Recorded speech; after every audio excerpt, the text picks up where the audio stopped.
The tears wouldn't stop flowing as Sophia Turner sat alone in the cold, dimly lit jail cell. Her white wedding dress now stained with dirt and tears, the memory of Jonathan's betrayal still fresh in her mind. The year was 1875, and what should have been the happiest day of her 20-year-old life had turned into a nightmare that landed her behind bars in the small town of Red Creek, Montana Territory. "Time's up, Miss Turner," the aging sheriff called from the front of the jail. "Either you pay the fine for disturbing the peace or you'll be spending another night here." Sophia wiped her eyes with the back of her hand, smudging dirt across her face. "I've told you already, Sheriff Wilson, I don't have any money. Jonathan took everything when he left me at the altar." The sheriff sighed, his weathered face showing a hint of sympathy before hardening again. "Rules are rules, miss. Can't let you go without paying the fine. Those saloon windows you broke don't fix themselves." She lowered her head, remembering how she had chased Jonathan into the saloon after discovering him fleeing with her dowry, only to cause a scene that ended with broken glass and her arrest. The humiliation burned almost as much as the betrayal. The front door of the jailhouse swung open, allowing a rectangle of bright sunlight to cut through the dim interior. A tall figure stood silhouetted in the doorway, the jangling of spurs announcing his entrance before he stepped fully into view. "Afternoon, Sheriff," came a deep voice with a slight southern drawl. "Howdy, Hayes. What brings you to my office today?" Sophia looked up to see a man in his late 20s removing his hat, revealing dark hair and sun-weathered skin. His clothes were dusty from the trail, but even in his travel-worn state, he carried himself with quiet confidence. "Heard there was some commotion in town yesterday," the man named Hayes said, his eyes drifting to Sophia's cell. "That would be the bride who tore up Thornton's saloon, I reckon." The sheriff nodded. "Miss Turner here got left at the altar by that snake Jonathan Pierce. He ran off with her dowry money and she chased him into the saloon, broke 3 windows and a mirror before we could calm her down." Sophia felt her cheeks burn with shame. "He stole my future," she said quietly. "Everything I had." The stranger named Hayes studied her for a long moment. "How much is her fine?" $20, the sheriff replied. Without hesitation, Hayes reached into his pocket and pulled out a small leather pouch. He counted out the money and placed it on the sheriff's desk. "What's this for?" Sheriff Wilson asked, eyeing the money. "I'm paying her fine," Hayes said simply. The sheriff raised an eyebrow. "You know this woman?" Hayes turned to look at Sophia again, his hazel eyes meeting hers with an intensity that made her breath catch. "No," he said, "but I'm making her acquaintance now." "Hayes, you can't just— She's my bride," Hayes declared firmly, cutting off the sheriff's protest. Sophia's mouth fell open in shock. "I beg your pardon," Hayes didn't look away from her as he continued. "Any man who'd leave a woman like this doesn't deserve her. I'll take responsibility for her from here on out." The sheriff looked between them, confusion evident on his face. "Is this true, miss? You know this man?" Before Sophia could answer, Hayes stepped closer to her cell. "Name's Harrison Hayes," he said in a lower voice meant only for her. "I own a ranch about 10 miles outside of town. I can offer you safety, shelter, and respect until you figure out your next move. No strings attached." He paused, then added, "unless you'd prefer to stay here." Sophia stared at the stranger, trying to make sense of his offer. Was this another trap? But what choice did she have? Her parents were dead, her money stolen, and she was alone in a town where she now had a reputation as a madwoman. "I don't understand why you would help me," she whispered. A hint of a smile crossed his face. "Let's just say I've got my reasons. Do we have an agreement?" After a moment's hesitation, Sophia nodded slowly. "Yes," she said, though uncertainty lingered in her voice. "I accept your help, Mr. Hayes." The sheriff unlocked the cell door and Sophia stepped out, clutching what remained of her once beautiful wedding dress around her. "You'll need to sign some papers," Sheriff Wilson said, still looking doubtful about the arrangement. "And I hope you know what you're doing, Hayes." "Always do," Harrison replied confidently, though Sophia caught a flicker of something that suggested otherwise. As they completed the paperwork that released her into Harrison's custody, Sophia couldn't help but wonder what she had just agreed to. The man was a complete stranger, yet here she was, legally bound to him in the eyes of the law. "My wagon's out front," Harrison said once they finished. "I've got a spare coat you can wear over that dress." They stepped outside into the harsh Montana sunlight, and Sophia blinked rapidly, adjusting to the brightness after nearly 24 hours in the dim jail cell. The main street of Red Creek was busy with afternoon traffic horses and wagons kicking up dust, townspeople going about their business. Several people stopped to stare at her, whispering behind their hands. Sophia felt the weight of their judgment, but Harrison seemed unbothered as he guided her toward a sturdy wagon hitched to two strong horses. He retrieved a coat from the back of the wagon and handed it to her. "It'll be big on you, but it'll keep the dust off and give you some privacy from prying eyes." Sophia accepted the coat gratefully, slipping it over her ruined wedding dress. The garment smelled of leather, horses, and something uniquely masculine that she assumed was Harrison's scent. "Thank you," she said quietly. Harrison helped her climb onto the wagon seat, then rounded to the other side and took up the reins. "We'll stop at the general store for some necessities before heading to the ranch," he said, clicking his tongue to set the horses in motion. As they pulled away from the jailhouse, Sophia couldn't help but look back at the town that had witnessed her greatest humiliation. She had arrived in Red Creek just a week ago, full of hope and dreams, ready to marry Jonathan Pierce, the man she had been corresponding with for 6 months. Now she was leaving with a complete stranger who had claimed her as his bride for reasons she couldn't begin to understand. "Why did you call me your bride?" she asked suddenly, turning to face Harrison. He kept his eyes on the road ahead. "It was the simplest way to get you out of there without raising too many questions. Sheriff Wilson is a good man, but he's bound by the law. A woman traveling alone with a man she's not related to would cause talk.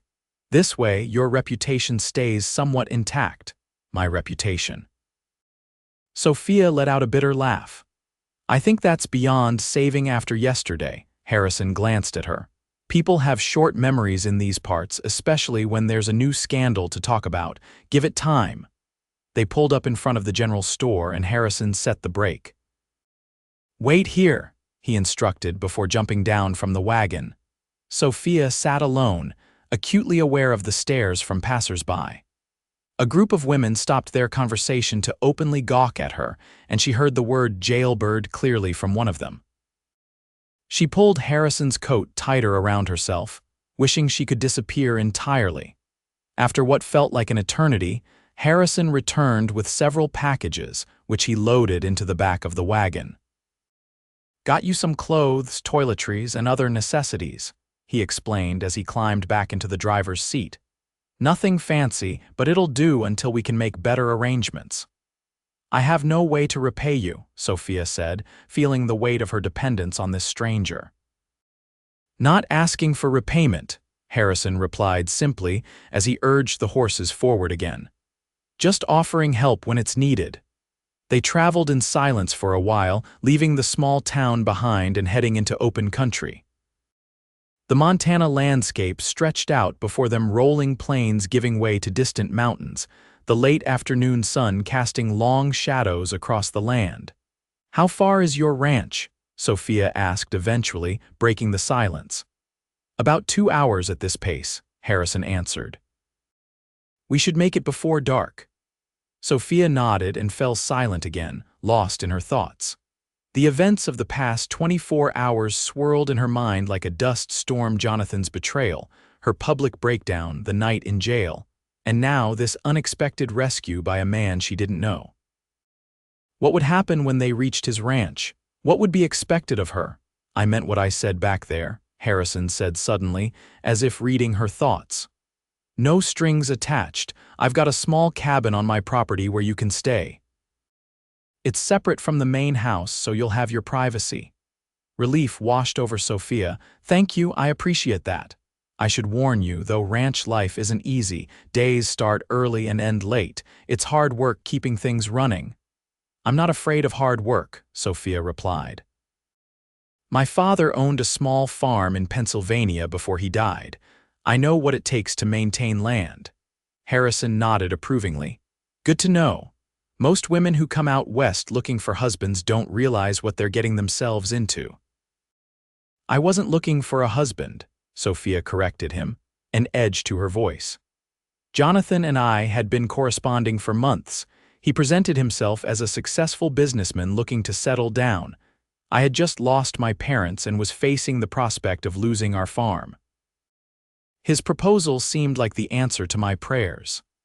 And instead, he took your dowry and ran, Harrison finished for her. I've seen it happen before. There are men who make a living targeting vulnerable women. Sophia felt the familiar sting of tears but blinked them away, determined not to cry again. I was a fool. No, Harrison said firmly. You were trusting and he was a predator. There's a difference. They continued their journey as the sun began its descent toward the horizon. The landscape changed subtly, becoming more varied with stands of pine trees and small creeks cutting through the grasslands. Sophia found herself relaxing slightly as the distance between her and Red Creek grew. How long have you had your ranch? She asked, genuinely curious about the man who had come to her rescue. Going on 5 years now, Harrison answered. Started with just 50 acres and a handful of cattle. Now I've got 500 acres and a decent-sized herd. Nothing compared to some of the big outfits, but it's mine, free and clear. You've accomplished a lot in a short time, Sophia observed. Harrison shrugged. Been lucky in some ways, worked hard in others. Land was cheap when I arrived. The previous owner died without heirs, and the bank was eager to sell. I'd saved up from years of driving cattle and working other men's ranches. And you manage it all alone. Got 3 hired hands who help with the cattle and the heavy work. Good men, all of them. They bunk in the bunkhouse near the main barn, he glanced at her. Don't worry, they know to keep their distance from the cabin where you'll be staying. As the sun dipped lower, they crested a small rise and Harrison pulled the wagon to a stop. There it is, he said, gesturing ahead. Hayes Ranch.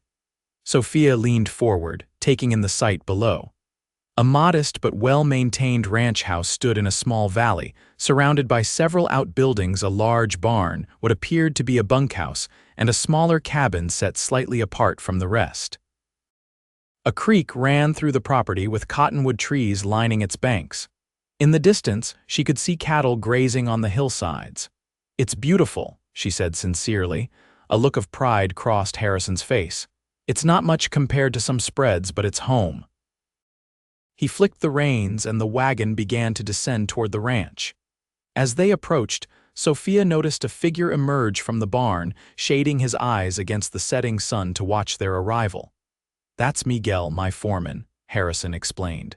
Best cowhand I've ever known and a good friend. The wagon rolled into the yard, and Miguel approached as Harrison brought the horses to a stop. He was a middle-aged man with a weathered face and kind eyes, dressed in typical ranch attire. Didn't expect you back so soon, boss, Miguel said, his gaze flickering curiously to Sophia. Change of plans, Harrison replied, jumping down from the wagon. Miguel, this is Miss Sophia Turner. She'll be staying in the old cabin for a while. Miguel tipped his hat politely. Madam. It's nice to meet you, Sophia responded, suddenly very aware of her disheveled appearance and dirty wedding dress beneath Harrison's coat. Harrison helped her down from the wagon, then turned to his foreman. Is everything ready in the cabin? Not exactly, Miguel admitted. Wasn't expecting company. Place needs a good cleaning and fresh linens at the very least, Harrison frowned. Miss Turner has had a difficult few days. She needs rest and privacy. She could use the spare room in the main house tonight, Miguel suggested. Martha can get the cabin ready tomorrow. Harrison hesitated, looking at Sophia. Would that be acceptable? The spare room has a lock on the door and you'd have complete privacy. Sophia nodded, too exhausted to argue. That would be fine, thank you. Who's Martha? She asked as they walked toward the main house, Miguel leading the horses and wagon toward the barn. Miguel's wife, Harrison explained. She helps with the cooking and keeping the main house in order, lives with Miguel in a small house behind the bunkhouse. The main house was larger than it had appeared from a distance, a sturdy two-story structure built of timber and stone. The interior was simple but comfortable, with solid furniture and a few modest touches that softened the otherwise masculine space. "Martha," Harrison called as they entered.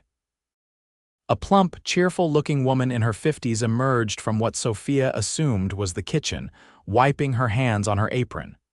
She stopped short at the sight of Sophia. "Goodness gracious," she exclaimed, taking in Sophia's appearance. "What have we here?" "Martha, this is Miss Sophia Turner," Harrison said.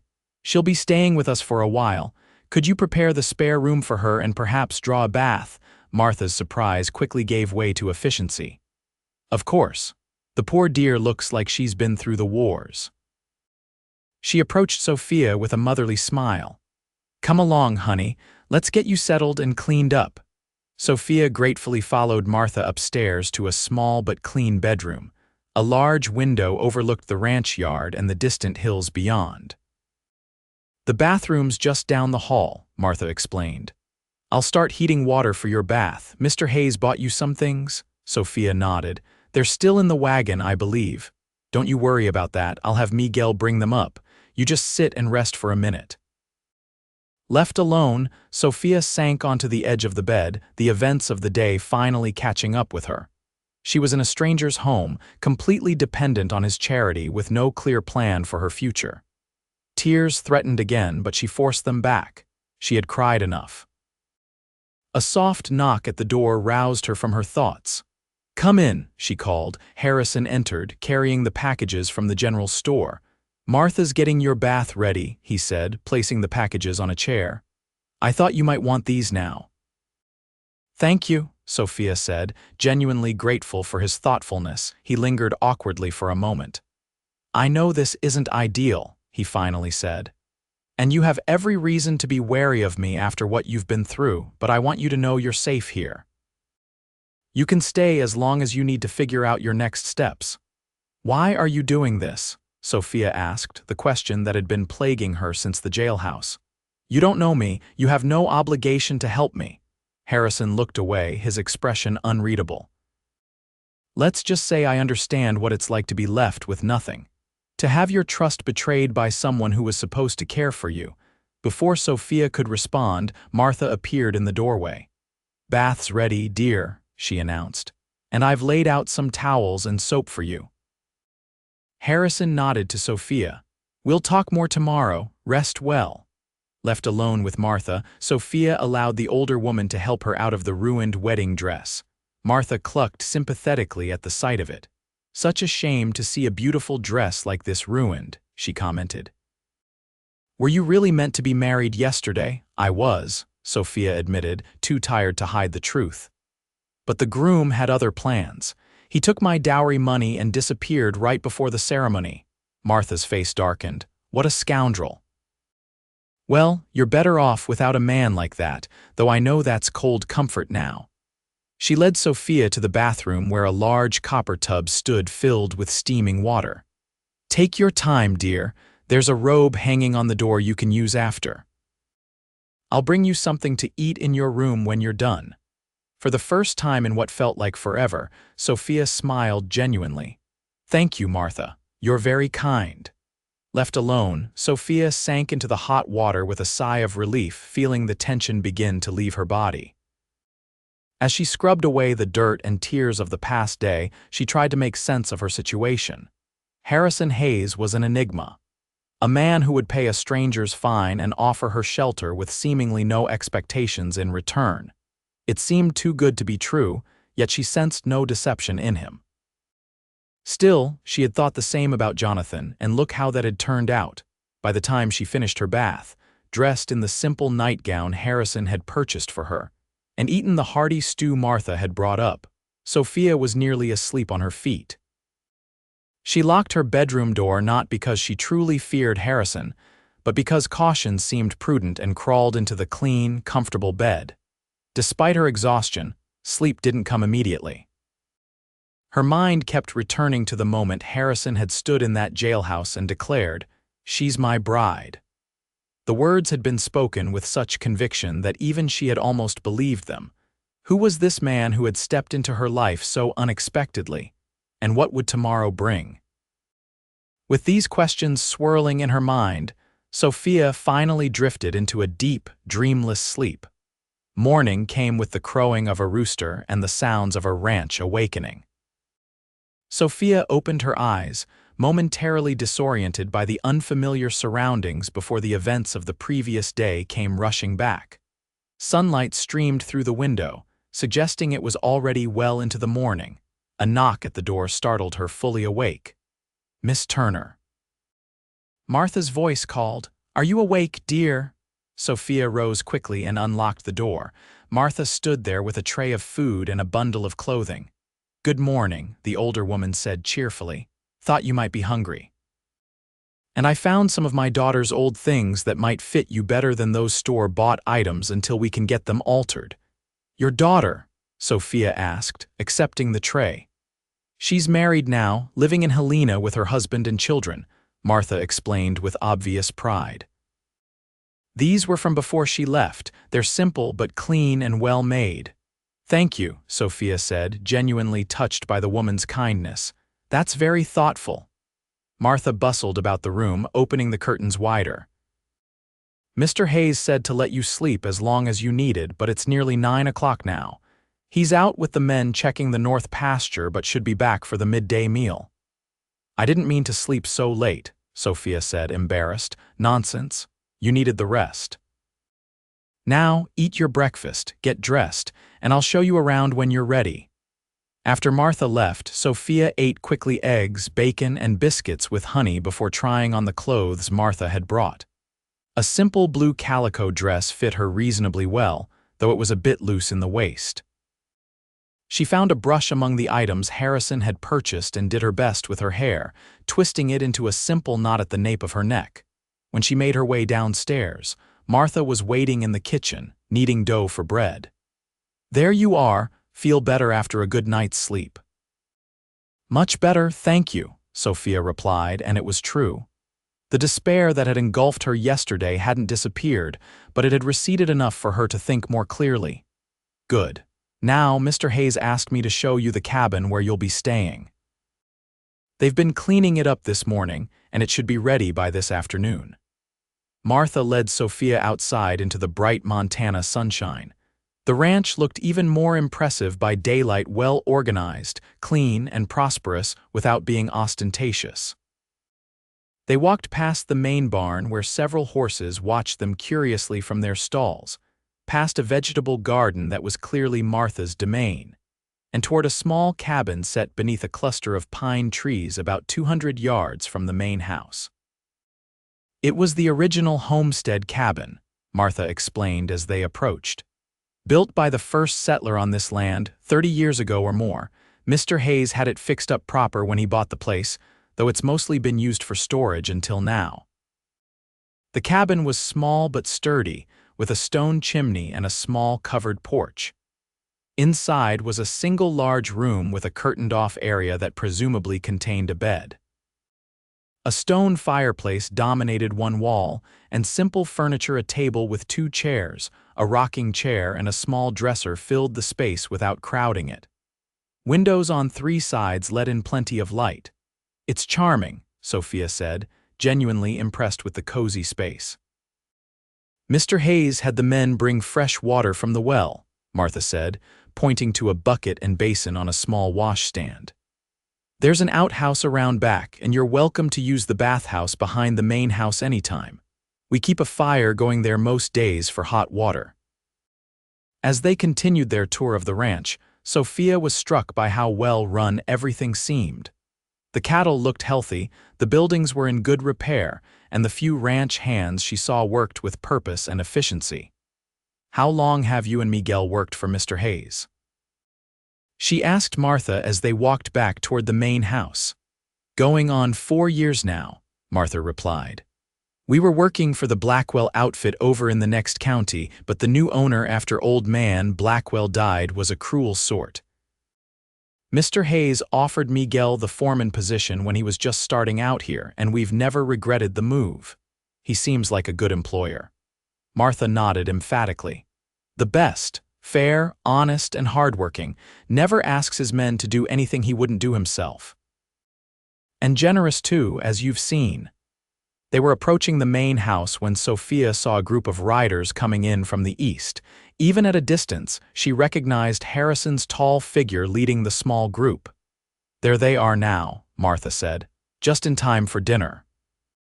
I'd better get back to the kitchen.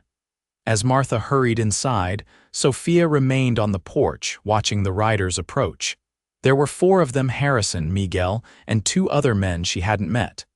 They rode with the easy confidence of men who had spent their lives in the saddle. Harrison spotted her as they neared the house and raised a hand in greeting. He dismounted smoothly and handed his reins to one of the other men before walking toward her. "Miss Turner," he said, removing his hat as he approached, "I hope you slept well." "I did, thank you," she replied. "And please call me Sophia. After everything you've done for me, formality seems unnecessary." A slight smile crossed his face. "Sophia then, and I'm Harrison to my friends. Martha showed me the cabin," she said. "It's lovely, far more than I expected. Good. It should be ready for you by this evening." He hesitated, then added, "I have some business to attend to this afternoon in town, but I should be back before dark. Will you be comfortable here with Martha and the others?" "Of course," Sophia assured him. "Everyone has been very kind." Harrison nodded, seemingly relieved. "Good, we'll talk more when I return. There are some matters we should discuss regarding your situation." The mention of her situation brought reality crashing back. What exactly was her situation?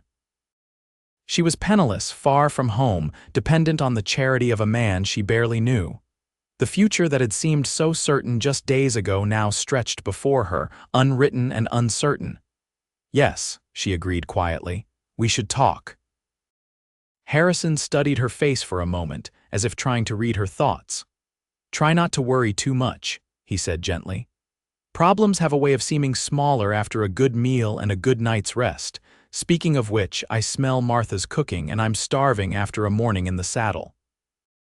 They entered the house together, and Sophia was surprised to find the dining table set for all of them: Harrison, herself, Martha, Miguel, and the 2 ranch hands who introduced themselves as Caleb and Thomas. "I hope you don't mind eating with us," Harrison said as they took their seats. "We usually all eat together at midday. It's easier for Martha that way."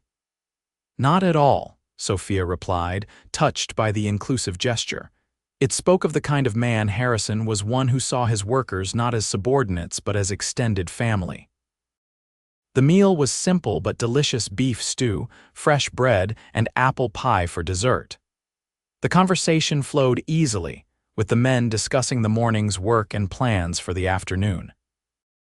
They were careful to include Sophia, explaining terms she might not understand and asking her occasional questions about herself, though never prying into the circumstances that had brought her to them. After the meal, Harrison prepared to ride back to town. "I should return before sunset," he told Sophia as he saddled his horse. "Martha will help you move into the cabin if I'm not back in time." "There's no rush," Sophia assured him. "I'm grateful for whatever accommodations you provide." Harrison hesitated, then said more quietly, "I'm going to make some inquiries about Jonathan Pierce while I'm in town." "The man who took your money," he clarified, seeing her confused expression. "Sheriff Wilson might have some information on where he was headed." Sophia felt a flutter of both hope and dread. "You think you might find him?" "It's a long shot," Harrison admitted. "Men like that tend to cover their tracks, but it's worth asking." "Why would you do that for me?" Harrison's expression hardened slightly. "Because what he did wasn't just cruel, it was criminal. And I don't like seeing criminals profit from hurting innocent people." Before Sophia could respond, he swung up onto his horse. "We'll talk more tonight," he promised, then turned his horse toward town and rode away. Sophia spent the afternoon helping Martha in the garden, grateful for the physical work that kept her hands busy and her mind occupied. The older woman was a wealth of information about ranch life and the surrounding area, and Sophia found herself genuinely enjoying her company. "How did Harrison end up in Montana?" she asked as they harvested beans from Martha's thriving garden. "He mentioned he was from the South originally." Martha nodded. "Georgia, I believe. He doesn't talk much about his past, but Miguel says he fought for the Confederacy during the war. Came west afterward, like many did, looking for a fresh start. The Civil War had ended 10 years ago. Sophia calculated. Harrison would have been quite young when he fought, perhaps just 18 or 19. He seems too gentle to be a soldier," she observed. Martha gave her a knowing look. "War changes people, dear. Some it makes harder, some it makes kinder.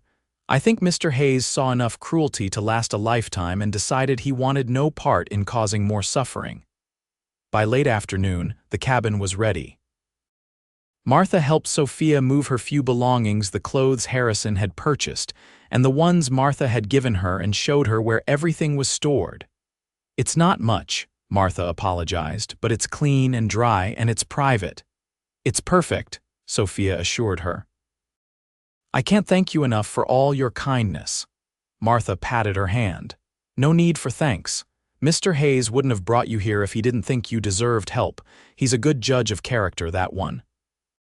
After Martha left, Sophia spent some time arranging her meager possessions, then sat in the rocking chair by the window, watching the activity around the ranch as the day drew to a close. The simple domestic tasks and the kindness of Harrison and his people had provided a welcome distraction. But now, alone with her thoughts, the reality of her situation pressed in on her again. She had come west with such hope, carrying her parents' legacy in the form of money from the sale of their farm. It wasn't a fortune, but it had represented security and a chance at a new life. Now it was gone, along with her trust in her own judgment. How could she have been so blind to Jonathan's true nature? The sound of hoofbeats drew her attention to the window. Harrison was returning, his tall figure silhouetted against the setting sun. Something about the sight of him made her heart beat a little faster, not from fear, but from a strange sense of anticipation. This man was still largely a mystery to her, yet she found herself drawn to him in a way she couldn't quite explain. He dismounted at the main house, handed his horse off to one of the ranch hands, then, after a brief conversation with Miguel, began walking toward her cabin. Sophia stood, smoothing her borrowed dress nervously. A knock sounded at the door. "Sophia, it's Harrison." She opened the door to find him standing on the small porch, hat in hand. "May I come in? I think it's time we had that talk." "Of course," she said, stepping back to allow him entry. "Please sit down." Harrison took a seat at the small table while Sophia returned to the rocking chair. For a moment, neither spoke, the silence stretching between them like a physical thing. "I spoke with Sheriff Wilson about Jonathan Pierce," Harrison finally said. "He's known in these parts, it seems, has pulled the same scheme in at least 2 other towns that the sheriff knows of." Sophia felt her cheeks burn with shame. "I was such a fool." "No," Harrison said firmly. "You were targeted by a practiced confidence man. There's no shame in having been deceived by someone who makes his living through deception. Did the sheriff know where he might have gone?" Harrison shook his head. "He thinks Pierce was heading for Idaho territory, but he has a several-day head start. I'm sorry, Sophia. I don't think you'll be seeing your money again." She nodded, having expected as much. "I appreciate you trying." Harrison leaned forward, his expression serious. "Which brings us to your current situation. I've been thinking about what might be best for you going forward." Sophia braced herself, wondering if he was about to suggest she move on. Despite having known him for barely a day, the thought of leaving the safety of Hayes Ranch filled her with dread. "I'd like to offer you a position here," Harrison said, surprising her. "Martha isn't getting any younger and she could use help with the cooking and household management. It would be paid work with room and board included." Relief washed over Sophia. "I'd be happy to help in any way I can." "Good, that's settled then." Harrison seemed pleased with her quick acceptance. "Now there's one more matter we need to discuss, your reputation." Sophia tensed. What about it? In a small community like Red Creek, gossip travels fast. By now, everyone knows you were left at the altar, spent a night in jail, and left town with me. He held up a hand as she began to protest. I know the truth of the situation, but others will assume the worst. For your protection, we should maintain the story I started at the jailhouse. That I'm your bride? Sophia asked incredulously. In name only, Harrison clarified quickly. Just for appearances. You'd continue to live here in the cabin, work with Martha, and be treated with the respect due to any lady. But when we go to town or interact with others, we'd present ourselves as a married couple. Sophia considered his proposal. It was unorthodox, certainly, but it made a practical kind of sense. Her reputation was already compromised. This arrangement would at least give her the protection of Harrison's name and position in the community. For how long? She asked. Until you decide what you want to do next, Harrison replied. Whether that's staying here permanently in some capacity, moving on to another town, or returning east, I don't expect you to commit to anything beyond what makes sense for your own well-being. His consideration touched her deeply. Here was a man offering help with no expectation of anything in return, a stark contrast to Jonathan, who had professed love while plotting to steal from her. I accept your offer, Sophia said after a moment's reflection. Both the position and the arrangement regarding our supposed marriage. Harrison nodded, looking relieved. Good. We'll need to be careful about how we present this.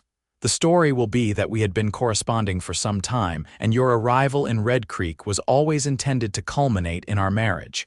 The business with Pierce was an unfortunate misunderstanding. Won't people question why I was in a wedding dress for another man if I was supposedly coming to marry you? Sophia pointed out. Harrison frowned, considering this logical flaw. We'll say the dress was always intended for our wedding. Pierce, being the scoundrel he is, tried to take advantage of your arrival by pretending to be me. When you discovered the deception, you confronted him at the saloon, which led to the disturbance and your arrest. It was a convoluted story, but perhaps just plausible enough to be believed, especially with the sheriff potentially backing it up. Do you think Sheriff Wilson will cooperate with this version of events? Sophia asked. He's a practical man. He knows your options are limited, and he's no friend to con men like Pierce. I think he'll go along with it if asked. They spent the next hour refining their story, creating a believable narrative about their courtship through letters, planning for potential questions, and establishing boundaries for their pretend relationship. Harrison was meticulous, considering every angle, and Sophia found herself impressed by his thoroughness. We should probably know a few things about each other, she suggested. Basic details that a courting couple would have shared. Harrison nodded. Good thinking. What would you like to know about me? How old are you? Sophia asked, realizing she didn't even know this basic fact. 29, and you? 20. She hesitated, then asked, have you ever been married before? For real, I mean. A shadow passed over Harrison's face. No. Never found the right woman, I suppose. He seemed reluctant to elaborate, so Sophia moved on. Do you have family elsewhere? A sister in St. Louis. Our parents died during the war. His tone suggested this wasn't a topic he wished to discuss further. What about you? You mentioned your parents passed away. Yes, last winter. Influenza took them both within days of each other. I was their only child. Sophia felt the familiar pang of grief but pushed it aside. The farm was mortgaged and I couldn't manage the payments on my own. When I received Jonathan's, she caught herself. When I received your letters, it seemed like providence. Harrison's expression softened. I'm sorry about your parents. Losing family is never easy. There was something in his voice that suggested personal experience with such loss, beyond just his parents perhaps during the war, but Sophia didn't press.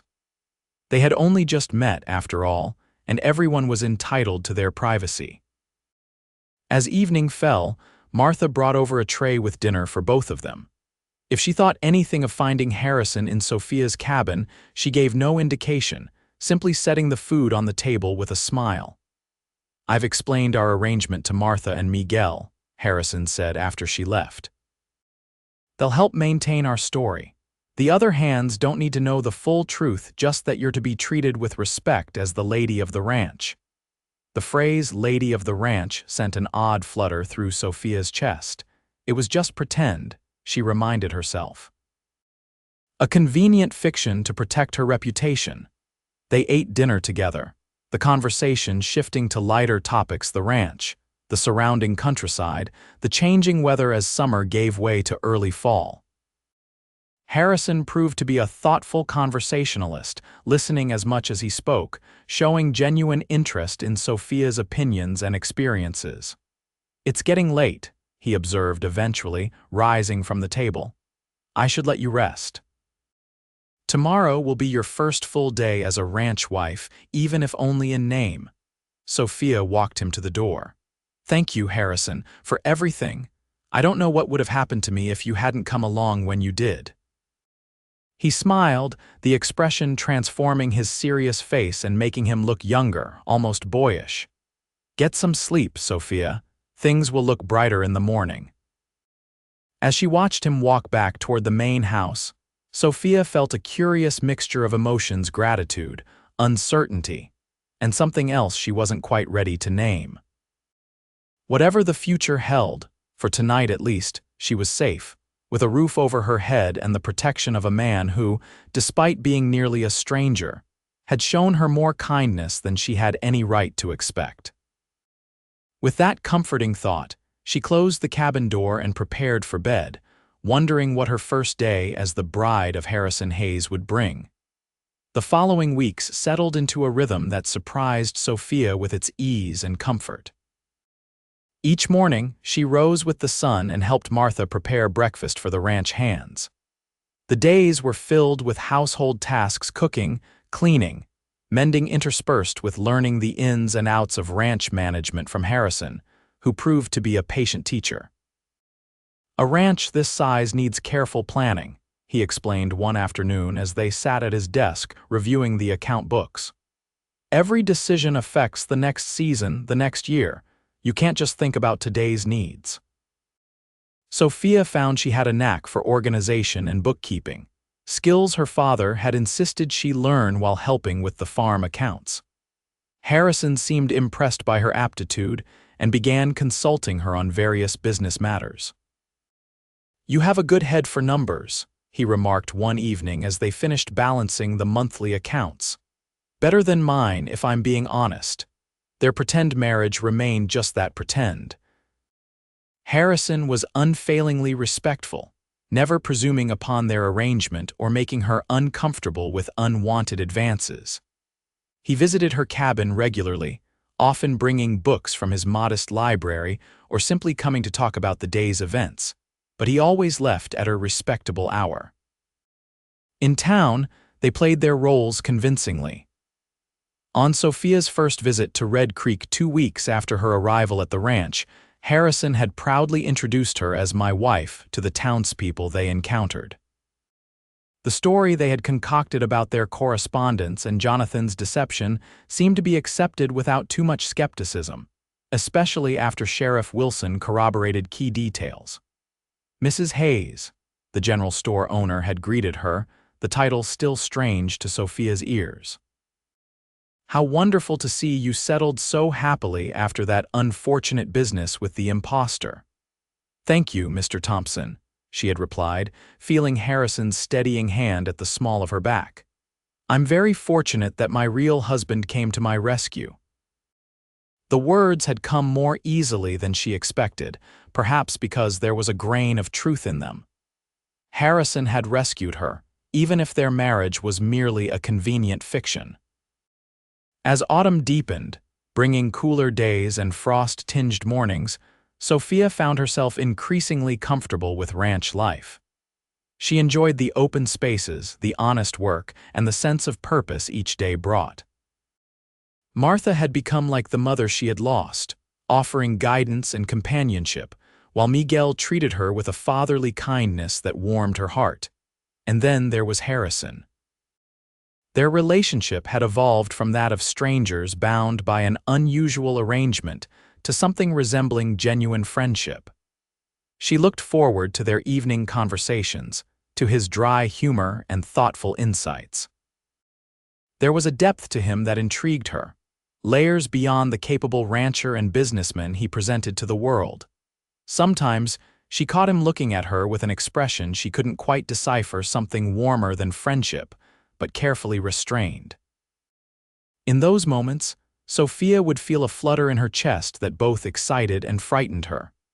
After Jonathan's betrayal, she had sworn never to trust her heart to a man again. Yet Harrison was proving daily that not all men were like Jonathan Pierce. One crisp October morning, Harrison announced at breakfast that he needed to ride to the north pasture to check on a section of fence reported damaged by a recent storm. "Would you like to come along?" he asked Sophia. "It's a beautiful ride and you haven't seen that part of the ranch yet." Sophia glanced at Martha, who nodded encouragingly. "Go on, dear. I can manage things here. The fresh air will do you good." "I'd love to," Sophia agreed, feeling a small thrill at the prospect of spending the day with Harrison away from the ranch house and their usual routines. They set out after breakfast, Sophia riding a gentle mare named Daisy that Harrison had been teaching her to ride over the past few weeks.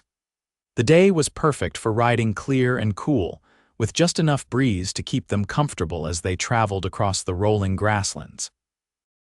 "How are you finding ranch life?" Harrison asked as they rode side by side, the horses maintaining an easy pace. "It's been almost a month now. Having any regrets about our arrangement?" "None," Sophia replied honestly. "Everyone has been so kind and I'm learning something new every day. It's healing in a way I didn't expect." Harrison nodded, understanding in his eyes. "The land has a way of doing that. It demands your attention, your effort, but it gives back more than it takes if you treat it right." They rode in companionable silence for a while, climbing a gentle slope that offered views of the surrounding countryside. At the crest of the hill, Harrison reined in his horse and Sophia did the same, both of them taking in the panorama before them.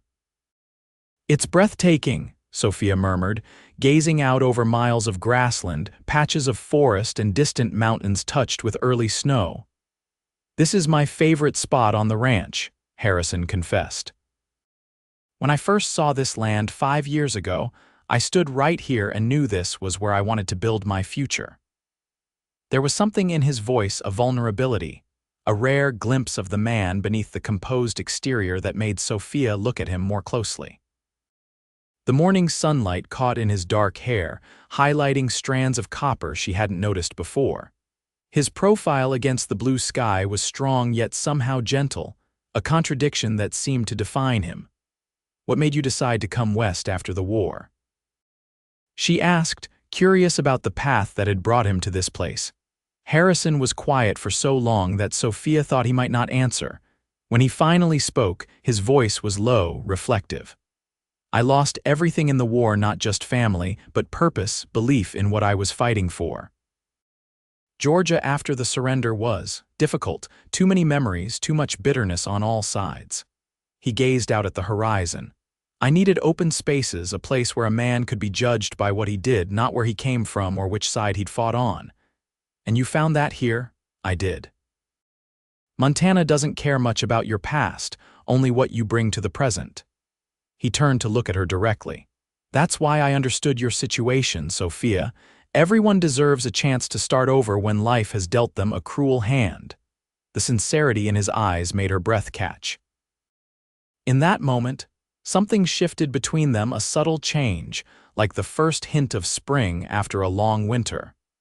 They continued their ride to the north pasture, checking the damaged fence and working together to make temporary repairs. Harrison showed her how to stretch wire and secure it properly, his hands occasionally covering hers to demonstrate the right technique. Each touch, though innocent and practical, sent a warmth through Sophia that had nothing to do with the physical exertion. They stopped for lunch by a small stream, sitting on sun-warmed rocks while they ate the food Martha had packed for them. The conversation flowed easily between practical ranch matters and more personal topics. "Tell me about your farm in Pennsylvania," Harrison prompted as they finished their meal. "What was it like growing up there?" Sophia smiled at the memories. It was modest compared to this, just 60 acres of decent land with a small orchard and fields for corn and wheat. "My father was progressive in his thinking. He believed girls should learn the same skills as boys, so I could plow a straight furrow by the time I was 12. Harrison chuckled.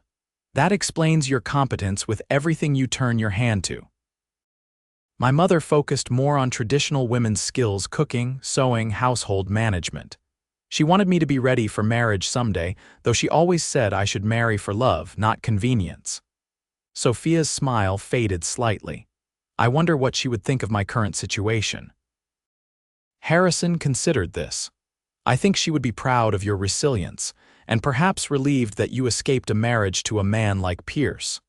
And what about our arrangement, a marriage in name only to a man I barely know?" "Well," Harrison said with a hint of humor, "I'd like to think she'd approve of me as a son-in-law even if the circumstances are unusual." Sophia laughed, the sound carrying across the open grassland. "I think she would. She always had a weakness for honorable men." The word honorable hung between them, heavy with meaning. Whatever else Harrison Hayes might be, Sophia had come to believe that he was, at his core, an honorable man. The realization brought both comfort and confusion. Comfort in knowing she could trust him. Confusion at the growing feelings this trust was nurturing. They packed up their lunch and continued their ride, checking several more sections of fence before turning back toward the ranch house. As they crested the final hill before the homestead came into view, Harrison reined in his horse again. "Sophia," he said, his tone suddenly serious, "there's something I've been meaning to discuss with you." She felt a flutter of anxiety.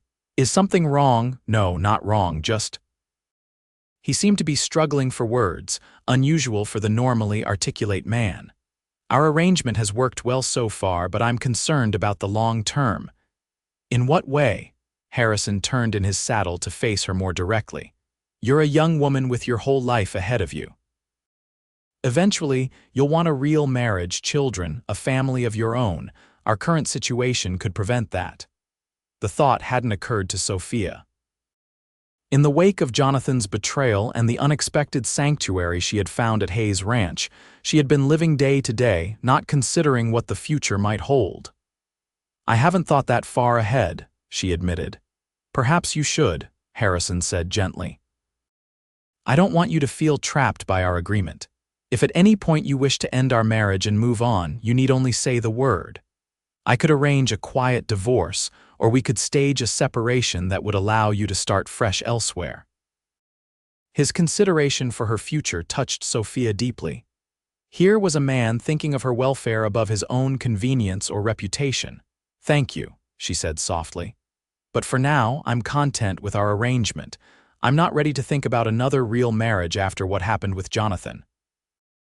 Harrison nodded, seemingly relieved. "Good. I just wanted you to know you have options." As they rode back to the ranch in the golden afternoon light, Sophia found herself wondering about Harrison's own desires for the future. Did he ever think of having a real wife, children of his own?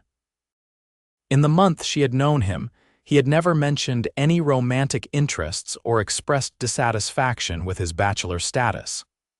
Was he truly content with their pretend marriage, or was he merely being kind to a woman in need? These questions lingered in her mind as the days passed, taking on new significance as she became increasingly aware of her growing feelings for Harrison. What had begun as gratitude had evolved into respect, then friendship, and now something more. Something that made her pulse quicken when he entered a room, that had her looking forward to their evening conversations with an anticipation that went beyond mere companionship. But did he feel the same? There were moments when she thought perhaps he did a lingering glance, a touch that lasted a heartbeat longer than necessary, a certain softening in his voice when he spoke her name. Yet he maintained a careful distance, never crossing the boundaries they had established that first night in her cabin. As November arrived, bringing with it the first serious snowfall of the season, the ranch prepared for winter. Harrison and his men worked tirelessly to ensure the cattle had adequate shelter and feed, while Sophia and Martha preserved the last of the garden's bounty and stocked the root cellar with supplies to last through the cold months ahead. The first major storm of the season hit in mid-November, a 3-day blizzard that kept everyone confined to the main buildings. On the second evening, with wind howling around the eaves of her cabin, Sophia was startled by a knock at her door. Harrison. She called, recognizing his distinctive pattern. "Yes," came his muffled reply. "May I come in?" She opened the door to find him standing on her small porch, snow coating his shoulders and hat, a lantern in one hand and a bundle under his arm. "I was worried about you out here alone," he explained as she ushered him inside. "The temperature's dropping fast, and this storm is worse than predicted." Sophia had indeed been feeling the cold seeping through the cabin's walls despite the fire she had built in the small stone fireplace. "I'm managing," she said, though a shiver belied her words. Harrison frowned, noticing her trembling. "You're freezing. Here." He unwrapped the bundle he had brought, revealing extra blankets and a stone hot water bottle. "Martha sent these. And I brought something else I thought might help pass the time." From inside his coat, he produced a book, a well-worn copy of The Three Musketeers. "I remember you mentioning you'd never read it," he said, almost shyly. "I thought perhaps I could read some of it to you this evening." "If you'd like." The thoughtful gesture warmed Sophia more than any blanket could have. "I'd like that very much." They settled before the fireplace, Harrison adding more wood to build up the blaze while Sophia arranged the blankets. The hot water bottle, filled from the kettle she had been using for tea, provided welcome warmth at her feet. Harrison removed his coat and hat, hanging them by the door to dry, then took a seat in the chair opposite Sophia's. Opening the book, he began to read, his deep voice bringing the adventure to life in the flickering firelight. Sophia found herself captivated, not just by the story but by the man reading it. This side of Harrison relaxed, expressive, sharing something he clearly loved was one she hadn't fully seen before. As the wind raged outside and snow piled against the cabin windows, they were cocooned in a world of warmth and story, isolated from everything but each other's company. When Harrison's voice began to grow hoarse after an hour of reading, Sophia insisted on making tea for them both. As she handed him his cup, their fingers brushed, and the now familiar spark of awareness shot through her. This time, though, Harrison didn't immediately withdraw his hand. "Thank you," he said, his eyes holding hers for a long moment before he finally looked away. The silence that followed was charged with unspoken feelings. Sophia returned to her chair, aware of her racing heart and the tension that had suddenly filled the small cabin. Harrison cleared his throat. "It's getting late. I should probably head back to the house before the storm worsens." "Is it safe?" Sophia asked, genuinely concerned. The wind had picked up even more during their reading session, howling around the cabin like a living thing. Harrison rose and moved to the window, brushing aside the curtain to peer out into the night. "It's coming down harder than before. I can barely see the main house." "Then you shouldn't go," Sophia said before she could think better of it. Seeing his surprise, she added quickly, "It wouldn't be safe. You could get lost between here and there, even with the lantern." He hesitated, clearly torn between propriety and practicality. "Sophia, if I stay, people might talk. Even Martha and Miguel would find it difficult to explain away my spending the night in your cabin. We're supposedly married," she pointed out, "and no one would expect you to risk your life in a blizzard just to maintain separate sleeping arrangements that only the two of us know about." Logic won out over convention. "You're right," Harrison conceded, "but I'll sleep in the chair, you take the bed." "Don't be ridiculous," Sophia protested. "You're too tall for that chair, you'd be crippled by morning." "The bed is large enough for both of us, and we can put pillows between us if it makes you more comfortable." A hint of color appeared on Harrison's cheeks, visible even in the firelit cabin. "Are you certain? I don't want to compromise your sense of propriety." "My sense of propriety would be far more offended if you froze to death trying to get back to the main house," Sophia replied with more confidence than she felt. The thought of sharing a bed with Harrison, even platonically, sent a flutter of nervous anticipation through her. The practicalities of preparing for bed in the small cabin required some awkward negotiation. Harrison gallantly turned his back while Sophia changed into her nightgown behind the privacy screen, then added an extra shawl for modesty before emerging. She then gave him privacy to remove his boots and outer clothing, though he kept on his shirt and trousers. The bed, when they finally settled into it with a wall of pillows between them, seemed much smaller than it had when Sophia slept in it alone. She was acutely aware of Harrison's presence on the other side of the pillow barrier, the sound of his breathing, the subtle shifting of his weight, even the faint scent of him, a mixture of soap, leather, and something uniquely his own.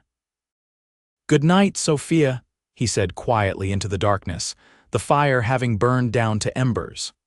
"Good night, Harrison," she replied, certain that sleep would be impossible with him so near. Yet somehow, lulled by the warmth of the bed and the oddly comforting sound of another person's breathing after months of sleeping alone, Sophia drifted off. Her last conscious thought was a wish that the circumstances were different, that their marriage was real, and this night was merely the first of many they would spend together. She woke sometime in the night to find that the pillow barrier had partially collapsed, and she had unconsciously shifted closer to Harrison's warmth. He was asleep, his face relaxed in a way she had never seen it before, making him look younger and more vulnerable. One of his arms had found its way around her waist, holding her gently against him. Sophia knew she should move away, rebuild the barrier, maintain the propriety they had both been so careful to preserve. Instead, she allowed herself to remain where she was, savoring the closeness and the sense of security it brought. Just for tonight, she told herself. Just until morning, when she next opened her eyes, pale daylight was filtering through the cabin windows. The storm had passed, leaving an eerie silence in its wake. Harrison was no longer beside her in the bed. Sitting up, she found him already dressed and building up the fire. "Good morning," he said, his tone carefully neutral. "The storm has passed. I should get back to the main house before everyone is up and about." Sophia felt a pang of disappointment at his obvious haste to leave, but she understood his concern for her reputation. "Of course. Thank you for checking on me last night. I'm not sure I would have stayed warm enough without the extra blankets and company." Harrison paused in the act of putting on his coat. "Sophia, about last night, nothing happened," she assured him quickly, not wanting him to feel awkward. "You were a perfect gentleman." A flicker of something frustration crossed his face. "Yes, of course." He donned his hat and moved to the door. "I'll see you at breakfast." After he left, Sophia sat for a long time on the edge of the bed, trying to make sense of her conflicted emotions. The night had changed something between them, even if nothing physical had actually occurred. The pretense that their relationship was purely practical was becoming harder to maintain, at least on her side. The question that haunted her as she dressed for the day was whether Harrison felt the same growing attraction, or if his kindness was still merely that kindness to a woman in need. She would have her answer sooner than expected. Later that week, Harrison announced at dinner that he needed to make a trip to Helena, the territorial capital, for business related to expanding his cattle operation. "I'll be gone for about a week," he explained to the assembled household. "Miguel will be in charge while I'm away." "Will you be traveling alone?" Martha asked. "The roads can be treacherous this time of year." Harrison hesitated, then glanced at Sophia. "Actually, I was hoping Sophia might accompany me. There are some supplies we need that can't be found in Red Creek, and I thought she might enjoy seeing Helena." All eyes turned to Sophia, who felt a flush rising to her cheeks. Yes, I'd be happy to come along," she managed, surprised and pleased by the invitation. Excellent, Harrison said, a rare smile lighting his features. We'll leave the day after tomorrow if that gives you enough time to prepare. The next day and a half was a flurry of activity as Sophia and Martha prepared for the journey. Helena was a 3-day trip each way, meaning they would be gone for over a week with the business Harrison needed to conduct. You'll need your best clothes, Martha advised as she helped Sophia pack. Helena is quite civilized these days. They even have an opera house, if you can imagine. The thought of spending a week in Harrison's constant company, away from the ranch and the roles they played there, both excited and terrified Sophia. Would this trip change things between them? And if so, in what way? They set out early on a clear, cold morning, traveling in Harrison's enclosed buggy rather than on horseback or by open wagon to protect them from the winter weather. The vehicle was snug, forcing them to sit close together beneath layers of fur robes and blankets. "Are you warm enough?" Harrison asked as they left the ranch behind, their breath fogging in the crisp air. "Yes, thank you," Sophia replied, though in truth, her warming cheeks had more to do with his proximity than the blankets. The journey to Helena passed more pleasantly than Sophia had anticipated. They stayed at small roadhouses along the way, Harrison always securing separate rooms and treating her with unfailing courtesy. During the day, as they traveled the winter white landscape, they talked more freely than they ever had before, sharing stories from their pasts and dreams for the future. "I never imagined I'd end up in Montana," Sophia confessed on the second day of their journey. "When I was a girl, I dreamed of living in Boston or New York, somewhere with libraries and museums and concerts." "Do you regret coming west?" Harrison asked, his expression unreadable. Sophia considered the question seriously. "No," she finally answered. "Despite everything that happened with Jonathan, I've found something here that I never expected. And what's that?" She met his eyes. "Peace, purpose. A place where I feel I belong." The intensity of his gaze made her heart skip. "I'm glad," he said simply, though the words seemed to carry a deeper meaning. They reached Helena late on the third day, the territorial capital glowing with lamplight against the early winter darkness. As Martha had suggested, it was indeed more civilized than Red Creek, with proper streets, substantial buildings, and an air of permanence that the smaller town lacked. Harrison had arranged for them to stay at the Montana Hotel, the finest establishment in the city. As they checked in, the clerk naturally assumed they would want a single room. "Mr. and Mrs. Hayes, we have your reservation, our finest suite as requested." Sophia felt a moment of panic, but Harrison smoothly corrected the misunderstanding. "There seems to be a confusion. I requested 2 adjacent rooms, not a suite." The clerk frowned, consulting his book. "I do apologize, sir, but we have no record of that request, and I regret to inform you that we have no adjacent rooms available. The legislative session has brought many visitors to Helena." Harrison glanced at Sophia, clearly uncomfortable. "Perhaps another hotel. I'm afraid you'll find the same situation throughout the city, sir," the clerk interrupted apologetically. "We could offer a suite with separate bedrooms if that would be acceptable." After a moment's hesitation, Harrison nodded. "That will be fine, thank you." As they followed the bellboy to their suite, Sophia felt a nervous anticipation building within her. The suite, when they were shown into it, was indeed elegant, a small sitting room with a fireplace, flanked by 2 separate bedrooms with their own doors. "Will this be satisfactory?" Harrison asked once they were alone. "Of course," Sophia assured him, though her racing heart suggested otherwise. Even with separate bedrooms, they would be sharing much more intimate quarters than they had at the ranch. Their time in Helena fell into a pattern. During the days, Harrison attended to his business meetings while Sophia explored the shops and cultural attractions of the territorial capital. In the evenings, they dined together, sometimes joined by Harrison's business associates and their wives, always maintaining the facade of a happily married couple. It was during these dinners that Sophia began to see yet another side of Harrison, the respected businessman. Shrewd but fair, commanding the admiration of his peers. She found herself genuinely proud to be introduced as his wife, playing her role with increasing conviction. On their fourth night in Helena, they attended a small gathering at the home of a cattle baron with whom Harrison was negotiating a deal. The elegant townhouse was filled with the territory's elite businessmen, politicians, and their fashionably dressed wives. Sophia, wearing a new dress Harrison had insisted on purchasing for her, "My wife must look the part." He had said with a wink, felt surprisingly at ease among these sophisticated people.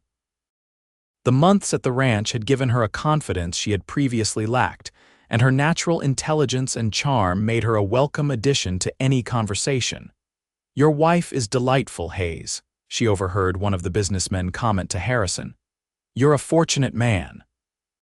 "Indeed I am," Harrison replied, his eyes finding Sophia across the room with an expression that made her breath catch. "More fortunate than she knows." Later that evening, as they walked back to their hotel through the quiet streets of Helena, Harrison offered Sophia his arm. She took it, feeling the solid strength of him through his coat sleeve, aware of how natural it felt to be at his side. "You were wonderful tonight," he said, breaking the comfortable silence. "Everyone was impressed by you." "It was easier than I expected," Sophia admitted. "Playing the role of your wife has become comfortable." Harrison slowed his pace, then stopped entirely, turning to face her beneath the glow of a street lamp. Snow had begun to fall lightly, the flakes catching in Sophia's hair and on her eyelashes. "Is it still just a role, Sophia?" he asked, his voice low and serious. The question hung between them, laden with meaning. Sophia's heart pounded as she recognized the moment for what it was: a threshold, a point of no return. "I don't know," she answered honestly. "Sometimes it feels like more than that, like it could be real." Harrison reached out slowly, giving her time to step away if she wished, and brushed a snowflake from her cheek. His touch lingered, warm against her cold skin. "I never intended this to happen," he said softly. "When I paid your fine that day, I only meant to help someone in need." "I didn't expect to." He trailed off, searching for words. "To what?" Sophia prompted, hardly daring to breathe. "To fall in love with you," Harrison finished, the words hanging in the frosty air between them. Time seemed to stop as Sophia absorbed his confession. The street around them, the falling snow, the distant sounds of the city all faded into insignificance compared to the man standing before her and the words he had just spoken. "Harrison," she began, her voice barely above a whisper. He shook his head gently. "You don't need to say anything. I understand if you don't feel the same way. After what happened with Pierce, it would be perfectly natural for you to be cautious about trusting another man so soon." "That's not it," Sophia said quickly. "I do trust you, more than I've ever trusted anyone, and my feelings." She took a deep breath, gathering her courage. "My feelings for you are very real, but I'm afraid." "Of what?" "Of believing in something that might not be real, of building another dream that could shatter." She looked up at him, vulnerability plain in her eyes. "I can't go through that again." Harrison's expression softened with understanding.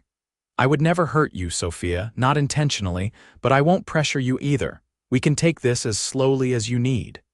He offered his arm again, and they continued their walk to the hotel in silence, each lost in their own thoughts. The confession had changed things between them, bringing their unspoken feelings into the open, yet resolving nothing. When they reached their suite, Harrison wished her good night at her bedroom door, maintaining the respectful distance he had always kept. But as Sophia turned to enter her room, she found herself unwilling to let the moment end this way. "Harrison," she said, turning back to him, "thank you for telling me how you feel. It means more than I can say." Before she could lose her nerve, she stood on tiptoe and pressed a gentle kiss to his cheek. His skin was warm despite the cold night, and she caught the subtle scent that was uniquely his. For a breathless moment, neither of them moved. Then Harrison's hand came up to cup her face, his touch feather-light, giving her every opportunity to pull away. When she didn't, he slowly, carefully bent to brush his lips against hers in the gentlest of kisses. It lasted only a moment before he drew back, his eyes searching hers for any sign of regret or discomfort. Finding none, he smiled a genuine, unguarded smile that transformed his features. "Good night, Sophia," he said softly. "Good night, Harrison," she replied, her voice steadier than she expected given the tumult of emotions within her. As she closed her bedroom door behind her, Sophia pressed her fingers to her lips, still feeling the warmth of his kiss. Something fundamental had shifted between them tonight, a threshold crossed that could not be uncrossed. Whatever happened next, their pretend marriage would never be quite the same again. The remainder of their time in Helena took on a dreamlike quality for Sophia. By day, Harrison continued his business dealings while she explored the city, but their evenings were spent together dining, attending cultural events, or simply walking through the snow-covered streets, talking as they never had before. The kiss they had shared that night was not repeated, Harrison seemingly content to let Sophia set the pace of their evolving relationship. Yet there was a new ease between them, small touches and lingering glances that spoke of their growing feelings. On their final night in Helena, Harrison took her to dinner at the city's finest restaurant, followed by a performance at the newly built opera house. Sophia, wearing the elegant dress he had bought her, felt for the first time like she truly belonged at his side, not as a woman he had rescued from misfortune, but as a partner, an equal. "You look beautiful tonight," Harrison said as they took their seats for the performance. "Every man in the room is envying me." Sophia blushed at the compliment. "I think you're exaggerating." "Not in the slightest," he replied with such sincerity that she couldn't doubt him. As the music swelled around them, Sophia found herself watching Harrison more than the performers. In the soft glow of the gaslights, his profile was strong yet sensitive, his expression rapt as he absorbed the music. This complex, honorable man had come to mean more to her than she had ever thought possible after Jonathan's betrayal. Perhaps, she thought as Harrison's hand found hers in the darkened theater, some betrayals led to unexpected blessings. Without Jonathan's deception, she would never have met Harrison, never have discovered the strength within herself, never have found this place where she truly belonged. The journey back to the ranch was undertaken in weather considerably worse than their trip to Helena had been. Snow fell intermittently, and the temperature dropped steadily as they traveled. Harrison pushed the horses as much as he dared, concerned about getting caught in a serious storm. On the second night of their return journey, they were forced to stop at a small, isolated roadhouse when the snow began falling too heavily to continue safely. The establishment was rustic compared to the Montana hotel, but clean and warm, with a large fireplace in the common room and simple but hearty food. "I'm afraid they only have one room available," Harrison informed Sophia after speaking with the proprietor. "If you're uncomfortable with that, we could try to continue on to the next town, but in this weather." "One room is fine," Sophia assured him, practical considerations outweighing propriety. "We've shared quarters before during the blizzard." The room, when they were shown to it, was small but adequate, with a single bed, a washstand, and a chair near the window. Harrison immediately offered to sleep on the floor, but Sophia would have none of it. "Don't be ridiculous," she said firmly. "It's freezing, and that floor looks harder than a rock. The bed is big enough for both of us." Despite her outward confidence, Sophia felt a flutter of nervousness as they prepared for bed. This was different from the night Harrison had spent in her cabin during the blizzard.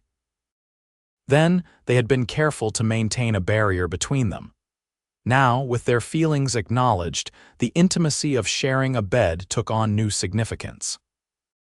They managed the practicalities as they had before Harrison turning his back, while Sophia changed into her nightgown, then giving her privacy while he removed his outer clothing. When they finally slipped beneath the blankets, they lay stiffly side by side, careful not to touch despite the narrow confines of the bed. "Sophia," Harrison said after several minutes of tense silence, "I want you to know that I meant what I said in Helena. I love you." But I would never presume upon that or make you uncomfortable. You have my word." His solemn promise eased something in Sophia's heart. Rolling onto her side to face him in the dim light, she found him watching her, his expression a mixture of tenderness and restraint. "I know," she said softly. "And that's one of the reasons I've come to love you too." The words, once spoken, seemed to hang in the air between them, momentous yet somehow inevitable. Harrison's eyes widened slightly, hope kindling in their depths. "You love me?" he asked, as if needing to hear it again to believe it. "I do," Sophia confirmed, finding that saying it aloud made it more real, more certain. "I've been falling in love with you since. I'm not even sure when it started, gradually, I suppose, day by day." Harrison reached out slowly, giving her time to withdraw if she wished, and touched her cheek with gentle fingers. "I never thought I'd find this," he murmured. "After the war, after everything I'd seen and done, I didn't think I deserved happiness like this." "You deserve every happiness," Sophia assured him, leaning into his touch. "You're a good man, Harrison Hayes, the best man I've ever known."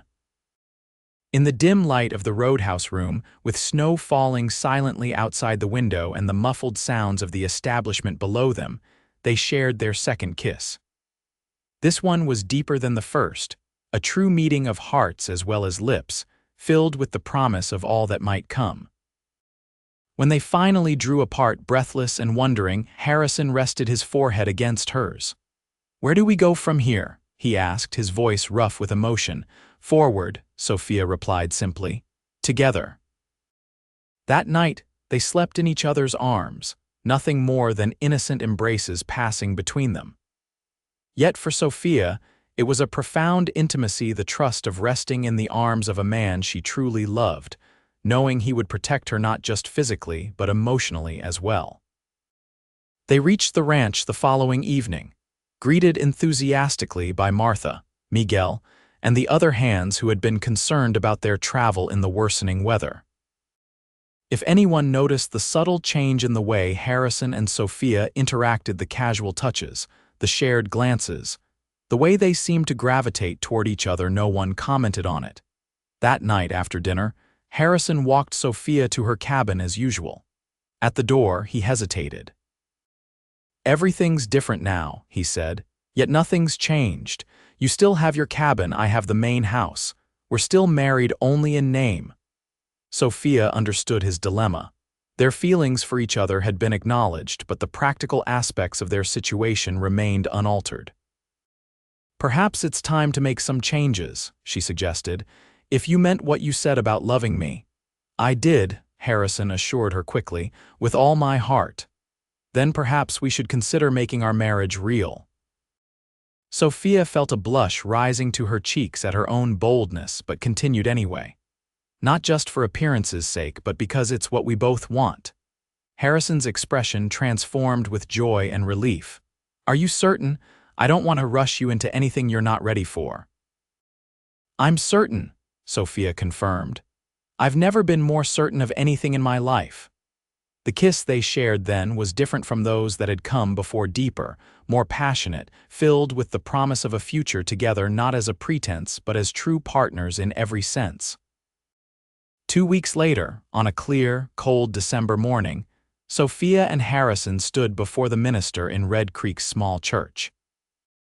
Though they were technically already considered married by the community, they had decided to renew their vows in a proper ceremony, witnessed by their friends and neighbors. Sophia wore a simple white dress that Martha had helped her make, adorned with pine boughs and winter berries, rather than the traditional flowers that were impossible to find in the Montana winter. Harrison, dressed in his best suit, looked at her with such love as she walked down the aisle that she felt her heart might burst with happiness. "Dearly beloved," the minister began, "we are gathered here today to witness the renewal of vows between Harrison Hayes and Sophia Hayes." As they repeated their promises to each other, this time with genuine love and commitment behind the words, Sophia thought back to that fateful day in the Red Creek jail. How desperate she had been, how broken by betrayal and humiliation. And how unexpected the turn her life had taken when a tall stranger had walked in and declared, "She's my bride." What had begun as a practical arrangement, a convenient fiction to protect her reputation, had blossomed into the deepest and truest love she had ever known. Harrison had rescued her not just from the jail cell but from her own despair, offering her not charity but partnership, not pity but respect. "I now pronounce you husband and wife," the minister concluded. "You may kiss your bride."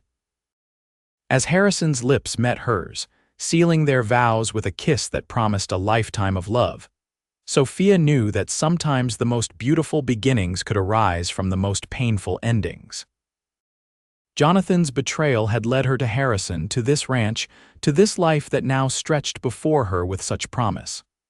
"Mrs. Hayes," Harrison murmured against her lips, his eyes alight with joy. "Mr. Hayes," she replied with a smile, the name no longer a pretense but a declaration of who they truly were to each other. Hand in hand, they walked out of the church into the clear winter day, greeted by the cheers and well wishes of their community. Ahead of them lay the future they would build together, a future of love, respect, and partnership on the land they both cherished. 5 years later, Sophia stood on the porch of the main ranch house, watching as Harrison taught their 4-year-old son Henry to ride his first pony. Their 2-year-old daughter Sarah played at her feet, happily stacking wooden blocks Miguel had carved for her. The Hayes Ranch had prospered along with their family. Under their joint management, Harrison's practical knowledge of ranching combined with Sophia's head for business, they had expanded their holdings and improved their breeding stock until they were known throughout the territory for the quality of their cattle. The original cabin where Sophia had first stayed still stood beneath its pine trees, now used as a guest house for visitors. The main house had been expanded to accommodate their growing family, with a new wing added after Sarah's birth and plans for further improvements as needed. Martha and Miguel remained with them, now more family than employees, though they had been joined by additional staff as the ranch operations grew.